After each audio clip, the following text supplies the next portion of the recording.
আমি সাধারণ বলে আমি তো ওই লোকটিকে আনন্যাচারাল বলতে পারি না, কারণ এখানে তো একটা বিজ্ঞান ভিত্তিক ব্যাপার কোনোটাই। একদম আমি সুব্রতবাবুর কাছে আসবো। আনন্যাচারাল বলতে এখানে কি বোঝাচ্ছে? আইনের ব্যাখ্যাটা কি? আইনের ব্যাখ্যায় কি আনন্যাচারাল ন্যাচারাল এটা কি আইন বলতে পারে? অ্যাকচুয়ালি কোর্ট হচ্ছে, দেখুন আইনটা কি, ফার্স্ট আপনাকে লটা দেখতে হবে যেটা সোসাইটির উপযুক্ত, মানুষের যেমন রাস্তা আপনি বাদিক দিয়ে চলবেন, একটা সারেন্ডার রাইট, সারা অ্যাক্সিডেন্টে মরুন। এখন প্রতিটা জিনিসে শুনুন, সমাজের ভালোর জন্য হচ্ছে আইন। আজকে জজ সাহেব যখন জানি ছোট্ট, সাপোজ এটাকে অ্যাপ্রুভ করা হলো, রাইট করবো থাকবো, এটা আমার ফান্ডামেন্টাল রাইট, আমি আমার ঘরে চাপ দেওয়ালে থাকবো। How can you prevent? Somebody says আমি animal lover, this is not coming under 377, আমি ওর সঙ্গে বিয়ে করবো থাকবো, আপনি মেনে নেবেন? মেনে নেবেন? সোসাইটি মেনে নেবে? দুটো মানুষের সঙ্গে কিন্তু আপনি কিন্তু এখানে প্রচন্ড ভাবে আপনি ইনসাল্ট করলেন। করছি না, একটা কুকুরের সঙ্গে একটা মানুষ কুকুরের সঙ্গে থাকা বা কুকুরের সঙ্গে থাকা আর দুটো বড় থাকে অনেক অনেক আমি বঞ্চিত। কুকুরকে ইনফিরিয়র ভাববেন না, আমি বলি না, কারণ আমার বাড়িতে অনেক করেছে বলছি ভাবি না।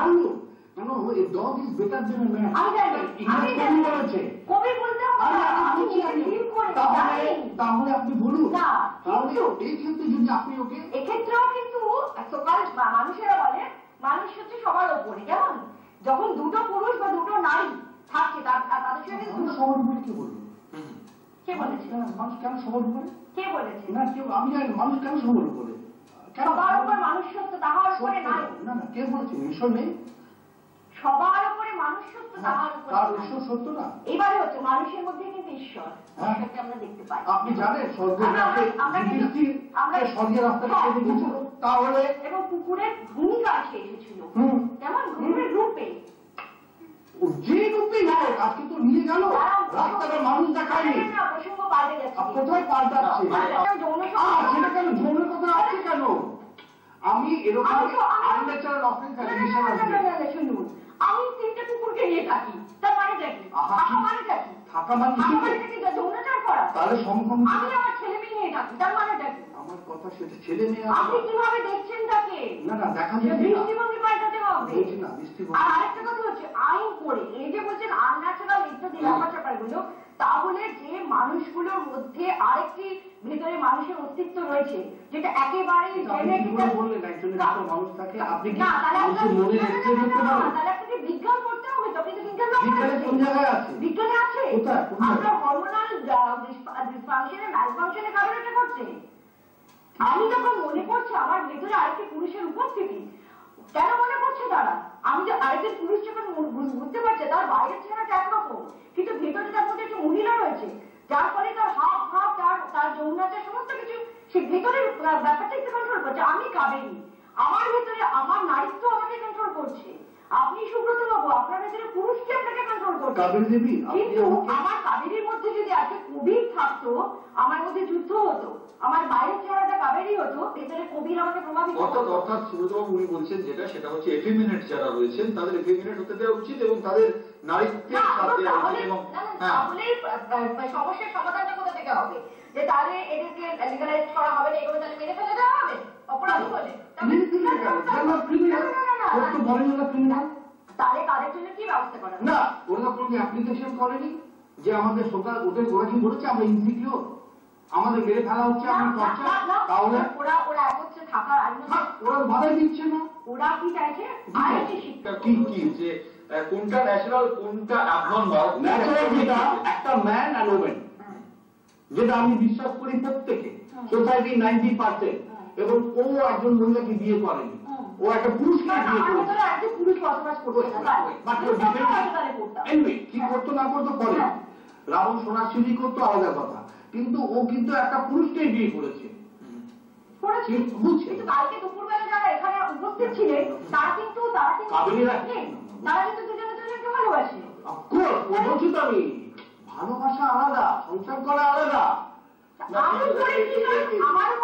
না, আমি সুব্রতবাবু বেসিক প্রশ্নটা হচ্ছে যে একজন গে অথবা একজন লেসবিয়ান তার যদি পছন্দসই কোনো সঙ্গী বা সঙ্গীকে নিয়ে সংসার করতে চায়, সেখানে একটা ভদ্রলোক বলেছিল না ওটা কোনো অফেন্সই না, ওরকম অফেন্স করলে বাড়ির চাকর রাখুন রেক্টিফাই, এটা হুজ অপিনিয়ন। কিন্তু আজকে যদি 376 জিনিসটাকে ফাঁসি না দিত, তাহলে কি অফেন্সটা বেড়ে যেত। না 377 কে রিপিল করা যায় কিনা সেই বিষয়ে উঠেছে যে রিপিল করা যায়। আপনি এটাকে আলট্রা ভাইরাস ঘোষণা করুন যে এটা ঠিক না, এটাকে অ্যামেন্ড করে দিলে কারো কোনো বক্তব্য মানে সুব্রতর উপর আপত্তি নেই, সুব্রত না আমি হ্যাঁ বলছি না বলছে না নাও বলছে না, আমি এটা বলছি দেখুন আমি নর্মাল লাইফে বিশ্বাসী, আমি গে কালচার বিশ্বাসী না। আমি বলছি যেটা নর্মাল লাইফ, হ্যাঁ এখন তাই বলে কি এখন হিজড়ে তারপর হচ্ছে আমরা ছোট করছি না, কিন্তু উইথ রেসপেক্ট টু এভরিবডি, কারণ আমরা বিভিন্ন কেস করি তাদের দুঃখ জানি, আমি তো তাকে পিস দিতে পারবো না, আমাকে না ক্রিটিসাইজ, কিন্তু আইনের কথাটা বলছি ব্যক্তিগত না। এবার ধরুন কেউ লেসবিয়ান যদি হয়, কেউ যদি সোডোমি হয়, কেউ যদি হোমোসেক্সুয়াল হয়, লেট হিম এনজয়। আজকে আপনার ইয়ের কথাই হচ্ছে রাইট টু লিভ। এবার আমি একটা কথা বলি, সোডোমি যদি আপনি প্রসঙ্গ তোলেন, আমি অনেক নর্মাল যারা আপনারা যাদের নর্মাল বলেন, আমি নর্মাল কাপলদের মধ্যে আমি শুনেছি তাদের মধ্যে সোডোমি আছে, তাহলে সেটাও তো নর্মাল লাইফকে ভায়োলেট করছে। যার জন্য আইন বলে দিয়েছে without consent of wife that amounts to rape. 376 আপনি জানেন তো, বউ যদি কনসেন্ট না দেয় এবার যদি ওকে রেপ করতে যায় 376 এ ঢুকিয়ে দেবে, 90 দিন জামিন পাবে না আর যাবজ্জীবন জেল। তাহলে আইনটা রয়েছে। এবার যদি তারা দুজনেই ব্যাপারটাকে এনজয় করে, আপনি তাহলে কোথা থেকে কিভাবে বলবেন এটা ভায়োলেট করছে? কোন আইন দিয়ে তাদের জানলা দিয়ে উঁকি মারবে? না জানলা দিয়ে উঁকিটা কোনো কোশ্চেন না। শুনুন, সন্তান উৎপাদন হয় সেটা বাবা মাও জানে, স্বামী স্ত্রীও জানে, কিন্তু হয় কিন্তু কেউ জানলা দিয়ে উঁকি মারে না। কথাটা হচ্ছে ইট ডাজন্ট মিন আপনি এটা ঘাড়ক করে দেবেন যে লোক এটা আমরা সবকিছু আইন ফাইন কিছু না, আমরা যেটা বলবো দ্যাট ইজ ল। তারা তো বাইরে এসে বলছিল আমি সোডোমি করছি, তাহলে বলছে আমি সমকামী, কারণ তাকে তো বলতে বাধ্য হবে।